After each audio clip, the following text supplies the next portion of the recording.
Welcome back, ladies and gentlemen, to the Vinnie Eastwood Show. It's my final segment with Jean Lebang. Bonjour, comment allez-vous? He's kind of like Matt LeBlanc, except he's John Lebang. Now, you have a website, do you? Yes, it's www.jlebang.com. That's JLEBANG.com. And that has all kind of my music on there and my shows on there and the replays anyways. And all kinds. I do a little morning show on YouTube called The Daily Brew, and that covers all the daily headlines that happen and many other little tidbits on there that might interest people. Surely not all the headlines, but some of them.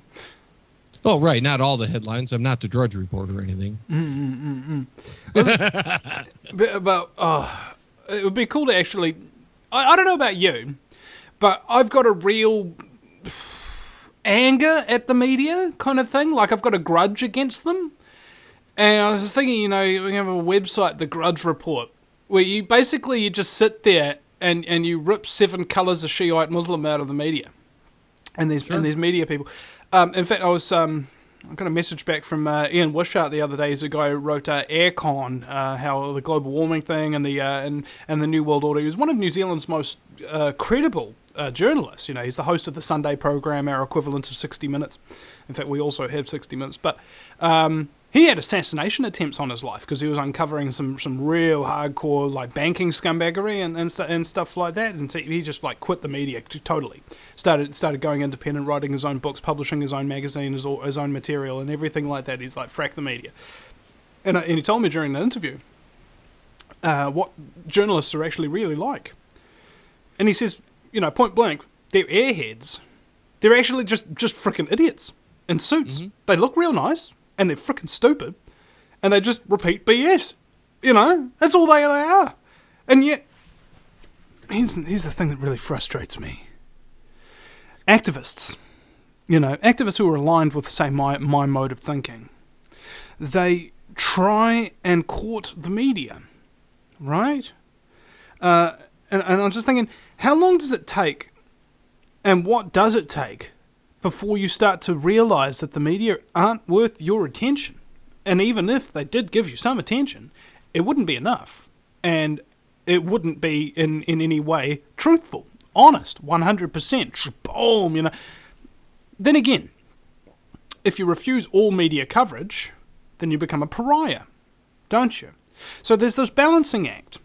Because I've had 2 journalists in this studio interview me and put me in their newspapers and so on and so forth, riddled with inaccuracy, mind you, and I could see that they weren't, totally all there in terms of my mode of thinking, i.e. truth, honour, discipline, respect, challenging yourself, that kind of thing. Like, they're not quite there yet. You know how when you meet somebody and you realise that they're not quite grown up?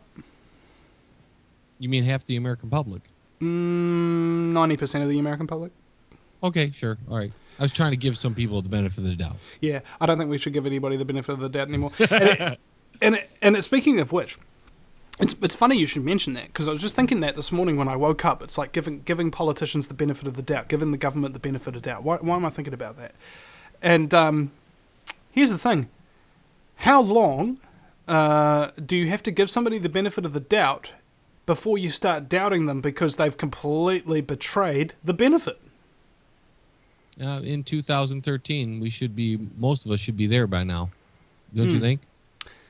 We should. There should be no benefit of the doubt anymore with politicians, especially the media. With the media, I take in as much as I can, and all I do is I siphon it down to what the common things are, and everything else to me is BS. Because you get this right, left, and all this, but when something concurs, that's probably at least close to the truth. That you kind of get out of this left-right paradigm thing, and then if both sides are reporting this one little tidbit that's the same, then you could probably say, okay, that's probably close to the truth. The other stuff is BS. Don't you think? I don't know. I think it's the opposite way around. When I see two, like we've really only got two news channels here, TV1 and TV3, network news. And what's interesting is you can flip between them.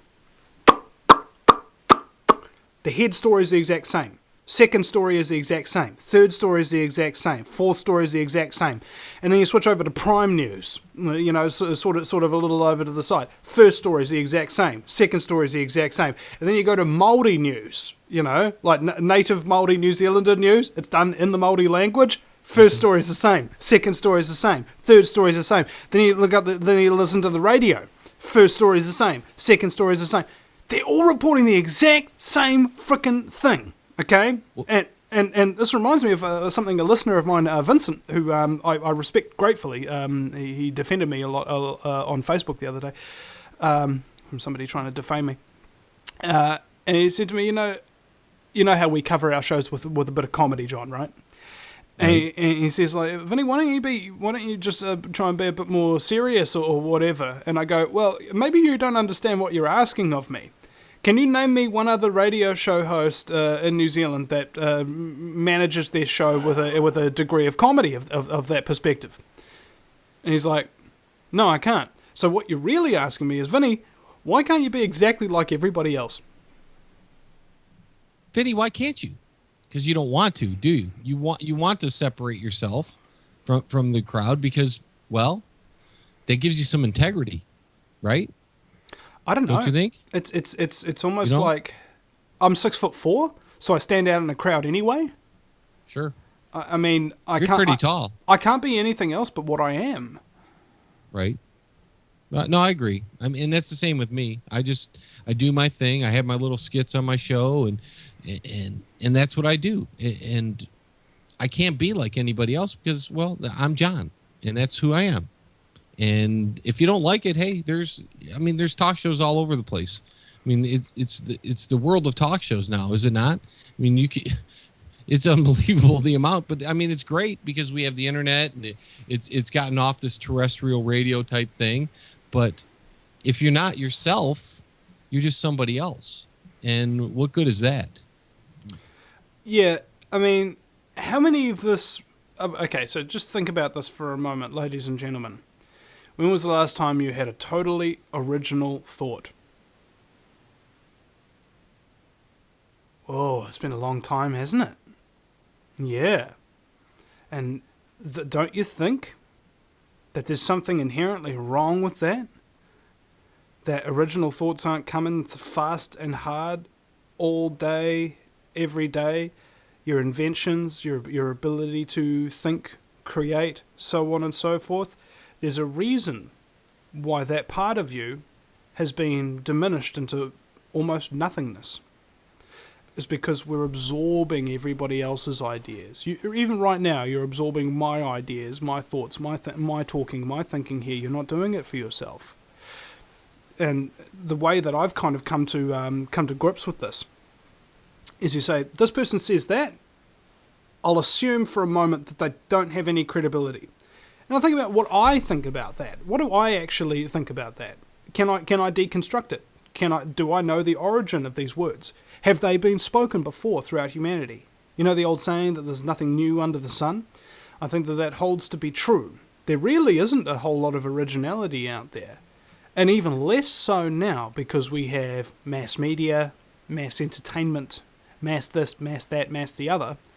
That individuality has slipped hard, okay? Like, you know how sometimes you slip and you graze your knee? This ain't one of those moments. This is the time when you slip and you fall downstairs and you break your spine in like 6 places and you need like several titanium screws in order to pull yourself back together. That's the condition of individuality now. We've been indoctrinated for a long freaking time to destroy our creativity, to destroy our originality, to make us in the image of something that is not ourselves. Well, that's kind of the agenda of the New World Order, isn't it not? One amalgamation, is that the word, of people that everybody thinks alike, does the same thing. It's the, like you said, the destruction of individuality, and I don't know how to get us away from that. I mean, it's been so long. You see it every day. So all I can, it's the question of the ages. How do we get back to being individuals? Well, it's easy. You have a look at whatever's going down now and do the direct opposite. Okay? Oh, sure. Everybody going to a Justin Bieber concert. Don't go to the frickin' concert. Go to a go to a rockabilly club or something of that nature. Everybody watching mainstream media. Don't watch mainstream media. Listen to the Vinny Eastwood show. Listen to the John Lebang show. Everybody's going to see this new movie that's come out with Matt Damon called Elysium or whatever. Don't go see that movie. Go see an independent artistic film or something of that nature. Or go through archives of online, uploaded, illegally downloaded frickin' movies or whatever and watch something from the 50s or the 80s or the 1960s version of the Manchurian Candidate or something like that. Do the exact opposite of everything that everybody else is doing. Everybody else is poisoning themselves with fast food? Buy organic. Everybody else is drinking fluoridated water? Buy filtered water. So on and so forth. It's so easy to release the power of the individual. You just got to realize that you're not like everybody else. John, thank you very much for coming on the show with me today. For having me on. And we've got about maybe 20 seconds here for some final words of wisdom and your website. jlebang.com again, and listen to the Vinny Eastwood show all the time because it's awesome. I've been listening for here and there for about a week, and I don't have many words of wisdom outside of saying just think for yourself. We'll be right back again sometime, ladies and gentlemen. No matter where you live, globalism affects you. Did you know that the Vinny Eastwood show has more subscribers than New Zealand Herald TV and is New Zealand's most popular YouTube news channel, where warm-hearted humour and a list of awesome guests talk about crucial issues which the mainstream media ignore. A show where you, the listener, can phone up with questions, comments and suggestions of guests. Vinny is building a hub to connect truthers with raw information they need to become active. He can help you gain further skills such as website building, producing audio and video, and creating revenue streams in your own multimedia environment. Because Vinny supports such a wide range of people in the truth movement, he is not government or corporate backed and relies entirely on your donations. Give now, give generously, or subscribe for $10 a month for access to ad-free video archives. Just visit thevinnieeastwoodshow.com and click donate.